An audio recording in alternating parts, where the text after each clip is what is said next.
Hello guys, welcome to our YouTube channel All Information Edu. আশা কৰোঁ সবেই বন্ধু বান্ধৱীসকল চাগে ভালে আছে। সো বন্ধু বান্ধৱীসকল আজি আমি ইষ্টাৰ্ণ ৰেলৱেত ওলোৱা বহুকেইটা পদৰ বিষয়ে আলোচনা কৰিব আহিছোঁ। হয়, ইষ্টাৰ্ণ ৰেলৱেত ওলাইছে বহুত কেইটামান পদ। Notification for engagement of act apprentices for training slots in eastern railways units.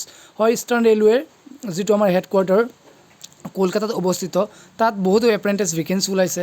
তো কি পদৰ কাৰণে এপ্ৰেণ্টাইজ ওলাইছে আৰু এডুকেশ্যন কোৱালিফিকেশ্যন কিমান লাগিব, গোটেইখিনি বস্তু আমি বিশেষভাৱে আলোচনা কৰিম। চ' ভিডিঅ'টো লাষ্টলৈকে চাই থাকক। আৰু যদিহে চেনেলটোলৈ নতুন আহিছে, চেনেলটো প্লিজ ছাবস্ক্ৰাইব কৰিব আৰু ভিডিঅ'টো ভাল পালে লাইক কৰিব, কিয়নো আপোনালোকে আমাৰ এইটো চেনেলত গোটেইসমূহ Assam government job related, Indian government job related, tech related সকলোখিনি ভিডিঅ' চবৰ আগত পাই যাব। চ' চেনেলটোৰ লগত জড়িত থাকিব। চ' আহক আমি নটিফিকেশ্যনসমূহ চাওঁ, কি পদ ওলাইছে কিহৰ কাৰণে। চ' ইয়াত চাব পাৰিছে আপোনালোকে। তো ইয়াত দিছে date of publication of notification website 23 তাৰিখে পাব্লিক হৈছে। ইয়াৰ opening date of online application 30 তাৰিখৰ পৰা ষ্টাৰ্ট হৈছে আৰু ইয়াৰ লাষ্ট ডেট আছে 29/10/2022। হয়, 29 তাৰিখলৈকে ইয়াৰ লাষ্ট ডেট আছে। So' this online application are invited from eligible candidates who are the nationals of training workshops and a register of Eastern Railway Act apprenticeships. Application must be submitted online and other mode of submission the applicants would be entered. তো আপোনালোকে এইটো online কৰিব লাগিব। ইয়াৰ যিটো official website আছে মোৰ description বক্সত দি দিম, তাত গৈ অনলাইন কৰি ল'ব আপোনালোকে। চাই লওক কি ট্ৰেডত ওলাইছে, কিহৰ কাৰণে ওলাইছে, ইয়াত দিয়া আছে চাওক। চ' ইয়াত আপোনালোকৰ যিটো এপ্ৰেণ্টিছশ্বিপৰ যিখিনি পোষ্ট আছে সেইখিনি আপোনালোকৰ ডিভিজন ৱাইজ ওলাইছে। তো প্ৰথমে ইয়াত হাওৰা ডিভিজন ওলাইছে, কলকাতা হাওৰা ডিভিজন। চ' ইয়াত ফাৰ্ষ্ট অফ অল চাৰ ফিটাৰত আছে কিমান, আপোনাৰ টোটেল পোষ্ট আছে 281। তাৰপিছত ৱেল্ডাৰৰ আছে আপোনাৰ 61। তাৰপিছত মেকানিকৰ আছে আপোনাৰ 9। তাৰপিছত মেকানিক ডিজেলৰ আছে আপোনাৰ 17। মেচিনিষ্টৰ আছে 9। কাৰ্পেণ্টাৰৰ আছে 9টা। তাৰপিছত পেইণ্টাৰ আছে 9টা। তাৰপিছত লাইনমেনৰ আছে 9টা।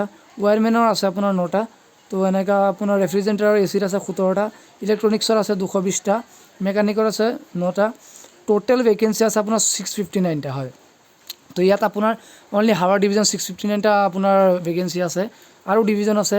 তাৰপিছত লিলুৱা ৱৰ্কশ্বপত আছে আপোনাৰ কিমান চাওক, টোটেল ভেকেঞ্চি আপোনাৰ লিলুৱা ৱৰ্কশ্বপত আছে কিমান 612টা। তো same fitter, machinist, turner, welder, তাৰপিছত পেইণ্টাৰ, ইলেক্ট্ৰিচিয়ান, ৱায়াৰমেন গোটেইখিনি মিলাই ইয়াত আছে আপোনাৰ 612টা পোষ্ট আপোনাৰ এইটো লিলুৱা ৱৰ্কশ্বপত। চ' এনেকুৱা আৰু ডিভিজন আছে। তো চিলাহাৰ ডিভিজনত আপোনাৰ কিমান আছে চাওক, চিলাহাৰ ডিভিজনত আপোনাৰ টোটেল পোষ্ট আছে 440টা। হয়, কেটেগৰী ৱাইজ ভাগ কৰি দিয়া আছে SC ST চব মিলাই পেলাই আপোনালোকে চাই ল'ব। চ' ইয়াত ইলেক্ট্ৰিচিয়ান, তাৰপিছত মেকানিকেল, এই গোটেইখিনি পোষ্ট মিলাই আপোনাৰ 440টা ইয়াত আছে। চ' আৰু কাঞ্চিপাৰাগৰম ৱৰ্কশ্বপত আছে কেইটা চাওক, কাঞ্চিপাৰাগৰম ৱৰ্কশ্বপত আছে 187টা পোষ্ট আপোনাৰ ফিটাৰ, ৱেল্ডাৰ, ইলেক্ট্ৰিচিয়ানছ, ৱায়াৰমেনৰ গোটেইখিনি মিলাই ইয়াত 187টা পোষ্ট আছে।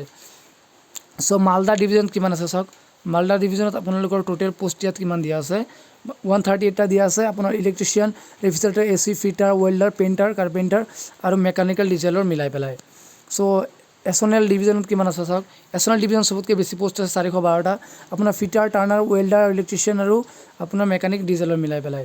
চ' আৰু জেমছপুৰ ৱৰ্কশ্বপত কিমানটা আছে 667টা আছে আপোনাৰ ইয়াৰ এপ্ৰেণ্টিছ ভেকেঞ্চি, ফিটাৰ, ৱেল্ডাৰ, আপোনাৰ mechanical, turner, electrician, diesel mechanical মিলাই পেলাই। চ' এনেকৈ আপোনাৰ লগভগ ইয়াত আপোনালোকৰ কিমানটা পোষ্ট আছে বন্ধু বান্ধৱীসকল, লগভগ ইয়াত আপোনাৰ 4000মান পোষ্ট আছে এপ্ৰেণ্টিছ ভেকেঞ্চিৰ কাৰণে। চ' 4000 পোষ্ট বহুত পোষ্ট হয়, তো চবেই কৰিব পাৰিব এপ্লাই, 4000 পোষ্ট আছে। তো এলিজিবিলিটি ক্ৰাইটেৰিয়া কি বিচাৰিছে চাই লওক। তো ইয়াৰ কাৰণে আপোনালোকৰ কি লাগে, তো ৰিজাৰ্ভেশ্যন আছে, কেণ্ডিডেট ৱাইজ ৰিজাৰ্ভেশ্যন আছে, আনৰিজাৰ্ভ SC ST কাৰণে ৰিজাৰ্ভেশ্যন আছে। চ' ইয়াৰ আপোনাৰ যিখিনি আপোনাৰ এলিজিবিলিটি ক্ৰাইটেৰিয়া বিচাৰিছে কি চাই লওক। আপোনাৰ এজ কিমান হ'ব লাগিব, আপোনাৰ মিনিমাম এজ 15 years হ'ব লাগিব আৰু একদম বেছি আপোনাৰ 24। এজ ৰিলেক্সেশ্যন আছে SC ST কাৰণে 5 বছৰ। চ' কেটেগৰী ৱাইজ আছে। চ' এজ ইমান হ'ব লাগিব। এডুকেশ্যন কোৱালিফিকেশ্যন কিমান বিচাৰে চাওক, ইয়াত লিখা আছে candidate have must pass 10 class examination, তাৰপিছত আৰু ইকুইভেলেণ্ট 10+2 এক্সামিনেশ্যনছ 50% মাৰ্ক হ'ব লাগিব, আৰু NCBT বা SCBTৰ পৰা আপোনাৰ ITI ট্ৰেড কৰি থকা হ'ব লাগিব। তো ইয়াত দিছে চাওক however for the following trades minimum education qualification 8 pass লাগিব। যদি আপুনি ৱেল্ডাৰ, তাৰপিছত sheet metal worker, lineman, wireman, carpenter, painter আদি যদি আপুনি ITI কৰি থকা আছে তেতিয়াহ'লে আপুনি 8 পাছ হ'লেও কৰিব পাৰিব। হয়, এইকেইটা ট্ৰেডত থাকিলে আপুনি 8 পাছ হ'লেও কৰিব পাৰিব। তো আপোনাৰ মেডিকেল ফিটনেছ থাকিব লাগিব, আপুনি মেডিকেল ভাল হ'ব লাগিব। তো এইখিনি আপোনাৰ এডুকেশ্যন কোৱালিফিকেশ্যন লাগে।